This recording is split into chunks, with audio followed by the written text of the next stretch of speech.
FOMO isn't fear of missing out. It's fear of watching someone else make money on the setup you skipped and having to live with the regret. That's the real fear. Not that you missed an opportunity, that you'll have to watch it work without you and know you could have been in it. And that feeling, that sick, helpless feeling of being on the outside while the market moves, is what makes you chase. Not logic, not analysis, just the unbearable discomfort of being wrong about not taking it. FOMO isn't about opportunity, it's about control. When you skip a setup and it works, you lose control of the narrative. You can't tell yourself you made the right call. You can't rationalize the decision. You just have to sit with the fact that the market moved and you weren't part of it. And for most traders, that's worse than taking a loss. Because a loss you can explain.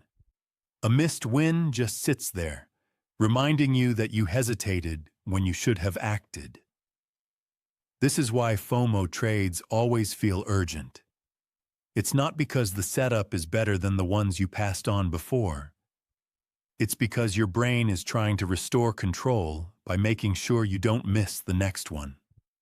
The urgency isn't coming from the market. It's coming from your need to avoid that regret again. And urgency is a terrible filter. It makes mediocre setups look like opportunities. It makes your plan feel too restrictive. It makes waiting feel like losing.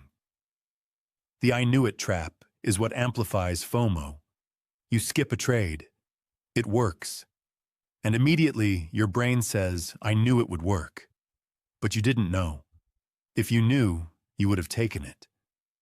What actually happened is you saw a setup, decided it didn't meet your criteria, and then after it worked, rewrote the story so that you were right about the setup, but wrong about taking it. That rewrite is what makes the next marginal setup feel like you can't afford to miss it again. Because your brain thinks you have a pattern of being right, but not acting. And that pattern is fiction. Your plan's job is to filter, not to capture everything. But FOMO makes you forget that. It makes you think that every setup your plan filters out is a missed opportunity. That if you were better, sharper, more aggressive, you'd be taking those trades and making that money. But filtering is the plan working, not failing. Your plan isn't supposed to get you into every move. It's supposed to get you into the moves that match your edge and keep you out of the ones that don't. The setups you skip aren't losses. They're the plan doing its job. The cost of FOMO isn't the opportunity you miss. It's the consistency you lose. Every time you take a trade because you're afraid of missing it, you're training yourself to override your plan when your emotions say to. And that training doesn't stay confined to FOMO. It bleeds into everything. If you can override your plan to avoid the discomfort of missing out, you can override it to avoid the discomfort of taking a loss, or holding a winner, or sitting still when you're bored. FOMO isn't just about one trade. It's about teaching yourself that emotional urgency is a valid reason to break your rules. Here's the shift. FOMO is not a signal. It's noise. When you feel that urgency, that tightness in your chest, that voice saying you need to get in before it's too late, that's not the market telling you something. That's your brain trying to protect you from regret.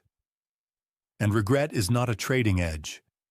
You don't make money by avoiding uncomfortable feelings. You make money by following a process that works over time. And process doesn't care about individual setups you miss.